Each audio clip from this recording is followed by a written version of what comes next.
کہ آج ایک مسئلہ ہمارے سامنے جو موجود ہے وہ یہ ہے کہ عید الفطر کی نماز کی ادائیگی کیسے ہو۔ یقیناً اللہ تعالیٰ نے ارشاد فرمایا دین یسر، دین آسان ہے، دین کے اندر سختی، مشکل اور زحمت نہیں ہے، دین میں رحمت ہی رحمت ہے۔ اور اسلامی احکام یہی کہتے ہیں کہ جان کی حفاظت یہ فرض ہے، ہر ایک کو اپنے جان کی حفاظت کی ذمہ داری اللہ نے دی اور فرمایا وَلَا تُلْقُوا بِأَيْدِيكُمْ إِلَى التَّهْلُكَةِ کہ تم اپنی جانوں کو ہلاکت میں نہ ڈالو۔ اور جان کی حفاظت کرنا یہ ہر ایک مسلمان کے پر لازم ہے کہ وہ اپنے جان کی حفاظت کرے اور اس کو ہلاکت میں نہ ڈالے۔ اور آج کی جو صورتحال ہے، جو حالات ہمارے سامنے ہے، اس کے اندر باہر نکلنا، اجتماع کرنا، لوگوں سے میل جول کرنا، اس سے جان کا خدشہ بتایا گیا۔ اور علماء اکرام نے تمام امت کو یہی حکم دیا ہے کہ وہ اپنے گھروں میں رہیں اور اپنے جان کی حفاظت کریں، اپنے اہل و عیال کی حفاظت کریں۔ اور ہم دیکھ رہے ہیں کہ 2 مہینوں سے جمعے کی نماز نہیں ہو رہی ہے، فرائض باجماعت مسجد میں ادا نہیں ہو رہے ہیں جو فرض ہے۔ اب رہی عید کی نماز، تو یہ امام اعظم ابو حنیفہ کی تحقیق میں رضی اللہ عنہ آپ فرماتے ہیں کہ آپ کی تحقیق میں یہ واجب ہے، امام شافعی رحمۃ اللہ علیہ کی تحقیق میں یہ سنت مؤکدہ ہے، اور امام احمد بن حنبل کی تحقیق میں یہ فرض کفایہ ہے۔ تو اب اگر ہم دیکھیں تو نماز عید یا تو واجب ہوگی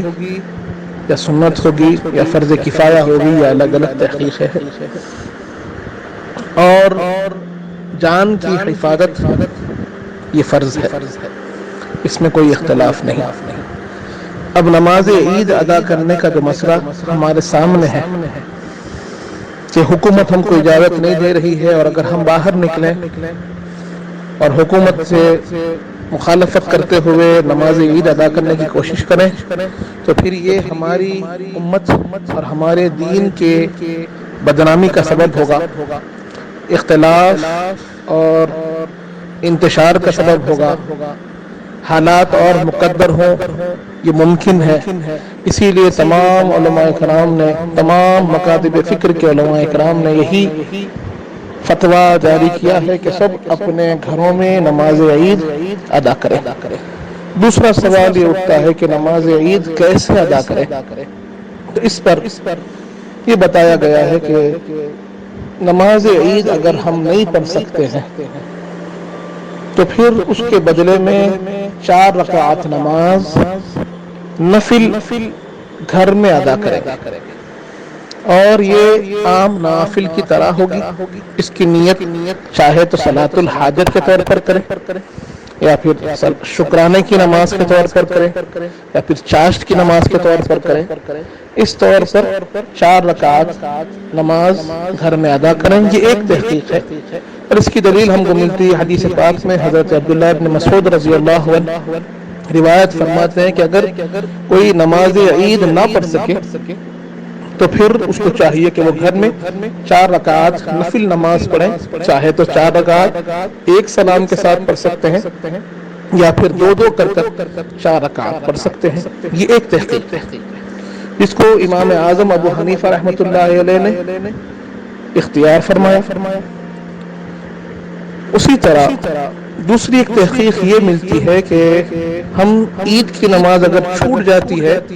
تو اس کی قضا کریں۔ جیسے ہم عید کی نماز پڑھتے ہیں گھر میں 2 رکعات، ویسے ہی عید کی نماز پڑھیں، اور اس کو امام شافعی رحمۃ اللہ علیہ نے اختیار فرمایا، اور بعض دیگر علماء کرام نے بھی اس کو اختیار فرمایا۔ اور اس کے لیے حدیث پاک پیش ہوتی ہے حضرت انس بن مالک رضی اللہ عنہ کی کہ جنہوں نے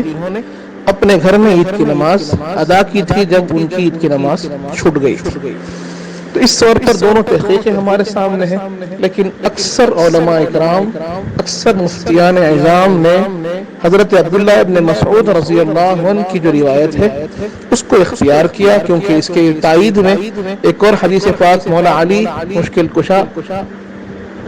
کرم اللہ وجہہ الکریم کی بھی ملتی ہے کہ آپ نے بھی یہی بتایا ہے کہ ہم اگر عید کی نماز چھوٹ جاتی ہے تو پھر 4 رکعات گھر میں ادا کریں۔ امام احمد بن حنبل رضی اللہ عنہ کے پاس نماز عید فرض کفایہ ہے، اور اگر ان حالات کی وجہ سے کوئی حنبلی نماز عید ادا نہیں کر سکتے ہیں تو پھر اس کا حکم کیا ہوگا، یہ سوال بھی اٹھتا ہے۔ تو حنابلہ کے پاس نماز عید کے قضا کی جائے گی۔ جو معتبر قول ہم کو ملتا ہے، ویسے 3 قول ملتے ہیں، اس میں سے سب سے زیادہ جو تاکید آئی ہے اور جو معتبر قول ملتا ہے کہ جیسے ہم امام کے پیچھے نماز عید ادا کرتے تھے ویسے ہی ہم گھر میں اس کی قضا کریں گے، یعنی زائد تکبیرات کے ساتھ 2 رکعات نماز عید کے قضا گھر میں ادا کریں گے، چاہے زوال سے پہلے ادا کریں، اگر زوال سے پہلے ادا نہیں کر سکے تو زوال کے بعد بھی ادا ہو سکتے ہیں۔ تو یہ صورت بہتر ہے۔ حنابلہ کے پاس 3 صورتوں میں سب سے زیادہ افضل صورت یہ ہے کہ 2 رکعات نماز عید کے ادا کیے جائیں زائد تکبیرات کے ساتھ،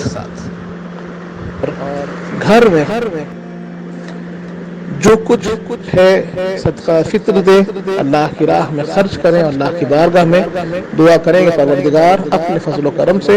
تمام حالات کو درست فرما دے۔ یہی میری گزارش ہے کہ ہم عید کو بڑے سادہ انداز میں، نہ کوئی زحمت ہو نہ کوئی تکلیف ہو، بلکہ اللہ کا شکر ہو، اللہ کی بارگاہ میں دعا ہو، اسی انداز میں اس عید کو ہم گزاریں۔ السلام علیکم ورحمۃ اللہ وبرکاتہ۔